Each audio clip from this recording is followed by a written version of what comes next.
السلام علیکم ورحمۃ اللہ وبرکاتہ۔ القلم ڈیجیٹل ایجوکیشنل سسٹم کے ساتھ میں عمر فاروق آپ لوگوں کو خوش آمدید کہتا ہوں اور امید کرتا ہوں کہ آپ لوگ اپنے اپنے گھروں میں خیر و عافیت سے ہوں گے۔ تمام طلباء علمی رہنمائی کے لیے بنایا گیا ہمارا YouTube channel Al Qalam digital educational system subscribe کریں تاکہ ہماری آنے والی علمی ویڈیوز آپ لوگوں کو پر وقت حاصل ہو سکے۔ عزیز طلباء، جیسا کہ آپ تمام طلباء کو اس حوالے سے معلوم ہے کہ ہم نے آن لائن ایجوکیشنل سیریز کا آغاز کیا ہے، تو اسی صورت میں آج ہمارا پہلا لیکچر ہے جس میں ہم انٹر پارٹ 1 کی ایجوکیشن یعنی علم و تعلیم کتاب کو ڈسکس کریں گے، اور انشاءاللہ اسی سیریز کو آگے بڑھاتے ہوئے اس کے تمام لیکچرز آپ لوگوں کو ہمارے چینل پر ملیں گے۔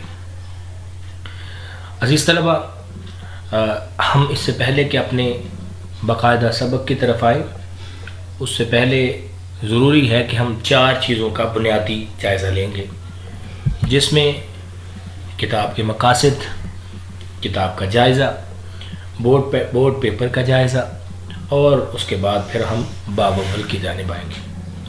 تو کتاب کے مقاصد کو پڑھنے سے پہلے یہ جان لیجئے کہ علم و تعلیم یہ بنیادی طور پہ ایجوکیشن یعنی تعلیم دینے کا جو کہ سکلز ہیں اس کے بارے میں علم ہے، یعنی پڑھایا کیسے جائے۔ اس کے علاوہ جتنے سبجیکٹس ہیں ان میں کسی نہ کسی فن کے حوالے سے بات کی جاتی ہے، لیکن ایجوکیشن ایک ایسا سبجیکٹ ہے جس میں یہ پڑھایا جاتا ہے کہ پڑھایا کیسے جاتا ہے۔ تو یہ ہمارے لیے بہت اہمیت کی حامل ہے یہ کتاب۔ یاد رکھیں کہ اس کتاب کو باقاعدہ پہلی مرتبہ 1970 کی پالیسی میں اس کتاب کو ہمارے سلیبس کا نصاب کا حصہ بنایا گیا تھا، اور اس کے بعد سے اس کے اندر یقیناً طلباء کی دلچسپی کو دیکھتے ہوئے اب یہ کتاب اختیاری مضامین میں اپنی اہمیت حاصل کر چکی ہے۔ انٹر پارٹ 1 میں یہ کتاب کا جو امتحانی پرچہ ہے وہ 100 نمبر کا ہے، اور انٹر پارٹ 2 میں بھی اس کتاب کا امتحانی پرچہ 100 نمبر کا ہوتا ہے۔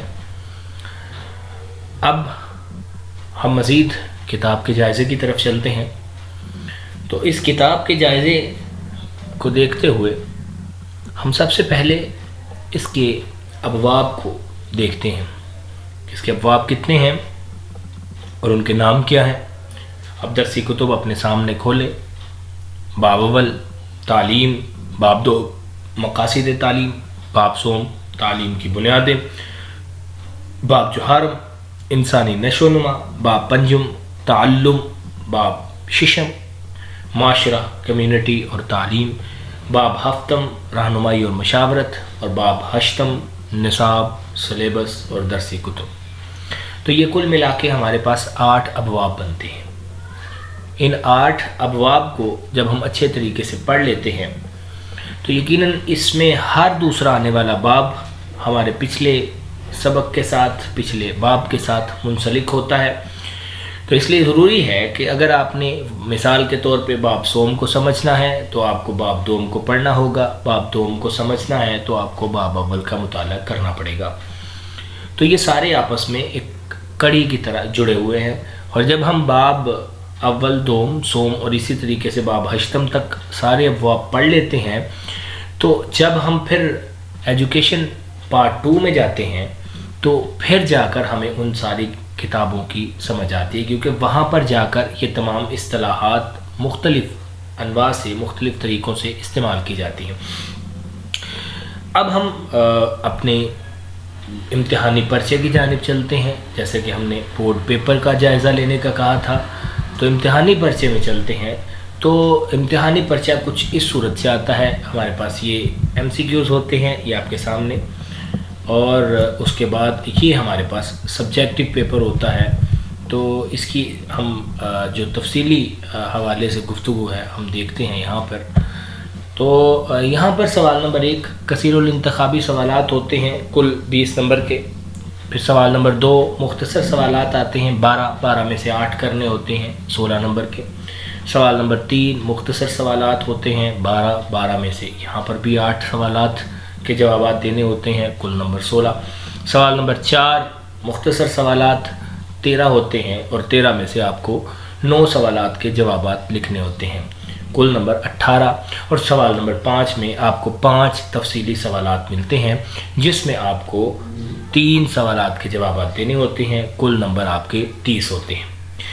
اب یہ یہاں پر نیچے میں نے میکسیمم مارکس، ایوریج مارکس اور لوئسٹ مارکس یہ ابھی تک اپنے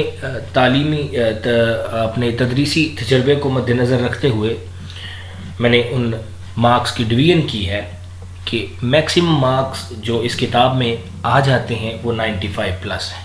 یعنی بچوں اگر آپ اس کتاب کو اچھے سے سمجھ لیتے ہیں تو 600 نمبر آپ کا انٹر کے سبجیکٹس میں ہے اور 100 نمبر آپ کا صرف اسی کتاب میں. تو یعنی یہ کل ملا کے آپ کے پاس 95 سے اوپر 95 سے زائد نمبر آپ حاصل کر سکتے ہیں. یہ میکسیمم مارکس. ایوریج مارکس، اب آپ سوچ رہے ہوں گے کہ 85 یعنی 85 نمبر تو بڑے اچھے نمبر ہوتے ہیں، لیکن میں اس کو ایوریج مارکس کنسیڈر کرتا ہوں. اس کی وجہ یہ ہے کہ اس کتاب میں ہمیں بے شمار ایسے مواقع حاصل ہوتے ہیں جہاں پر ہم 85 نمبر بآسانی حاصل کر سکتے ہیں اور اس کو ہم انشاءاللہ گائے بگائے آپ لوگوں کے ساتھ ذکر بھی کرتے رہیں گے. اور لوئسٹ مارکس یعنی 70 سے اوپر نمبر، اگر اس سے نیچے نمبر آئیں اس کا مطلب ہے کہ آپ نے پورا سال صحیح طریقے سے نہیں پڑھا.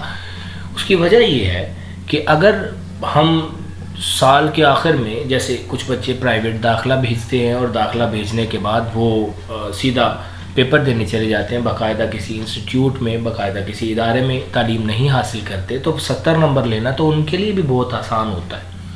تو انشاءاللہ ہم ہر چیپٹر کی جو امتحانی حوالے سے جو اہمیت ہے اس کو بھی ہم ذکر کریں گے. اب ہم چلتے ہیں اپنے یہاں تک کا اگر ہم بات کریں، سب سے پہلے ہم نے کتاب کے مقاصد کو پڑھا کہ آپ کو اس کتاب کو پڑھنے کے بعد اس کے آبجیکٹیوز کیا ہیں، آپ کو کیا حاصل ہوگا. جناب آپ کو پڑھانے کا طریقہ پتہ چلے گا، آپ کو تعلیم سے متعلق بات پتہ چلے گی، آپ کو مقاصد تعلیم پتہ چلیں گے، آپ کو تعلیمی بنیادیں پتہ چلیں گی، آپ کو انسانی نشو و نما کے حوالے سے پتہ چلے گا، آپ کو تعلم یعنی آپ کو لرننگ کے متعلق پتہ چلے گا، آپ کو معاشرے کے متعلق کمیونٹی اور تعلیم سے متعلق جو باتیں ہیں وہ آپ پر آشکار ہوں گے، آپ کو رہنمائی اور مشاورت سے متعلق علم حاصل ہوگا، آپ کو نصاب، سلیبس اور درسی کتب کس انداز میں بنائی جاتی ہیں، ان کا آپس میں تعلق کیا ہے، اس کے متعلق آپ کو پتہ چلے گا. تو دوسرے نمبر پہ پھر ہم نے ذکر کیا اپنی کتاب کا جائزہ جب ہم نے لیا، اور اس کے بعد ہم نے بورڈ پیپر کا تذکرہ کیا جیسا کہ آپ لوگوں کے سامنے یہ موجود ہے اسکرین پہ. اس کے بعد اب ہم چلیں گے اپنے باب اول کی جانب. تو عزیز طلبہ اس ویڈیو کے ڈسکرپشن میں آپ کو ایجوکیشن کی کتاب بھی مل جائے گی، اس کا لنک مل جائے گا، آپ وہاں سے اس کو ڈاؤن لوڈ کریں اور تاکہ آپ کو پڑھنے میں دقت نہ ہو. تو باب اول تعلیم ہم نے یہ پورے چیپٹر کا خلاصہ آپ لوگوں کے سامنے رکھا ہے، باقی اس کو انشاءاللہ تفصیلاً ظاہر ہے ہم آگے آنے والے اسباق میں پڑھیں گے. تو سب سے پہلے ہم تعلیم کی تعریف، لغوی اور اصطلاحی تعریف کو پڑھیں گے. اس کے بعد ہم مفکرین تعلیم کی آراء سے متعلق پڑھیں گے. اس میں ہمارے پاس 6 مفکرین ہیں، 4 انگریز یعنی یہ وہ مسلمان مفکرین نہیں ہیں، غیر مسلم ہیں، اور 2 مفکرین ہمارے مسلم مفکرین یہاں پر موجود ہیں. اور یہ MCQs کوسچن بھی ہے یعنی ملٹیپل چوائس کوسچن. ارسطو، سقراط، افلاطون، جان ڈیوی، علامہ اقبال اور شاہ ولی اللہ. اس کے بعد انسانی صلاحیتوں کی بات کریں تو وہ ہمارے سامنے موجود ہیں. جسمانی صلاحیتیں ہوتی ہیں، ذہنی اور فکری صلاحیتیں ہوتی ہیں، معاشرتی صلاحیتیں، جذباتی، اخلاقی اور روحانی. اس کے بعد تعلیم کے عناصر کی بات کریں تو معلم، متعلم، تعلم، تدریس، نصاب اور معاشرہ. اس کے بعد ہم تعلیم کے دائرہ عمل کی بات کریں تو وقوفی تبدیلی، تاثراتی تبدیلی، مہارتی تبدیلی. اس کے بعد تعلیم کے وظائف کی بات کریں، اس کے فنکشنز کی بات کریں تو تہذیبی ورثے کا تحفظ، نشو و نما، منتقلی، فرد کی بنیادی ضروریات کی تکمیل، اور اس کے بعد معاشرتی زندگی کی تشکیل نو۔ اور آخر میں ہم بات کریں تعلیم کے اسالیب کی، یعنی اس کے طریقوں کی، تو ایک رسمی طریقہ، نیم رسمی طریقہ اور غیر رسمی طریقہ۔ تو یہ ہمارا پورا چیپٹر بنتا ہے، صرف یہی چیپٹر ہمارے پاس ہے۔ تو جو طلبہ اس لیکچر کو دیکھ رہے ہیں ان کے لیے ضروری ہے کہ وہ آپ لوگ باب اول کا جو یہ تعلیمی خاکہ، اس تعلیم چیپٹر کا جو خاکہ آپ لوگوں کے سامنے رکھا ہے، آپ اس کو اپنے رجسٹر پہ اسی طریقے سے نوٹ کریں تاکہ آپ کو یہ زبانی چیزیں یاد ہو جائیں، کیونکہ صرف ان کے نام یاد ہو جانا ہی آپ لوگوں کے لیے ایم سی کیوز میں اچھے نمبر آپ کے آنے کے چانسز بنتے ہیں۔ اور اسی طریقے سے پھر جب ہمیں نام یاد ہوں گے تو پھر ہم ان کو تفصیلاً ذکر کر سکیں گے۔ تو آنے والے جو لیکچرز ہوں گے ہمارا، یعنی دوسرا لیکچر جو ہوگا، اس میں ہم تعلیم کی تعریف، اس کی لغوی اور اصطلاحی تعریف سے متعلق، مفکرین تعلیم کی آراء سے متعلق اور انسانی صلاحیتوں سے متعلق انشاءاللہ پڑھنے کی کوشش کریں گے، آگے چلیں گے۔ تو جو بھی طلبہ اس کو دیکھ رہے ہیں، اس ہماری ویڈیو کو، اس کو دیکھیں اور دیکھنے کے بعد ساتھ ساتھ اپنا جو کام ہے اس کو ایک ترتیب کے ساتھ کرتے چلے جائیں تاکہ آپ لوگوں کو ابھی سے ان چیزوں سے متعلق صحیح طریقے سے رہنمائی حاصل ہو سکے۔ تو اس کی جو کتاب ہے وہ آپ لوگوں کو میں اس ویڈیو کے ساتھ اٹیچ کر دیں گے، آپ اس کو ڈاؤن لوڈ کریں، اور اگر آپ کے پاس درسی کتاب ہارڈ فارم میں موجود ہے تو وہ زبردست ہے، اس میں ساتھ ساتھ نشان لگوائیں اپنے پاس ان کو دیکھتے ہوئے ویڈیوز کو۔ تو انشاءاللہ مجھے امید ہے کہ آپ لوگوں کو یہ لیکچر کی سمجھ آئی ہوگی، اگر نہیں آئی تو آپ اس سے متعلق جو سوالات ہیں وہ بھی کر سکتے ہیں تاکہ پھر ہم ان کو اگلے لیکچر میں پہلے ڈسکس کریں گے، اور اس کے بعد جو ہے وہ پھر ہم آگے انشاءاللہ مزید اپنے جو میں نے آپ لوگوں کے سامنے ٹارگٹ رکھا ہے اس کو انشاءاللہ ہم پھر اگلے سبق میں پڑھنے کی کوشش کریں گے۔ تو انشاءاللہ آپ اپنے لیے بھی دعا کریں، اللہ تعالیٰ سے ہمارے لیے بھی دعا کریں کہ اللہ تعالیٰ ہمیں آپ کو صحت عطا فرمائے تاکہ ہم اس علمی نوعیت کے کام کو مزید آگے بڑھا سکیں۔ السلام علیکم ورحمۃ اللہ وبرکاتہ۔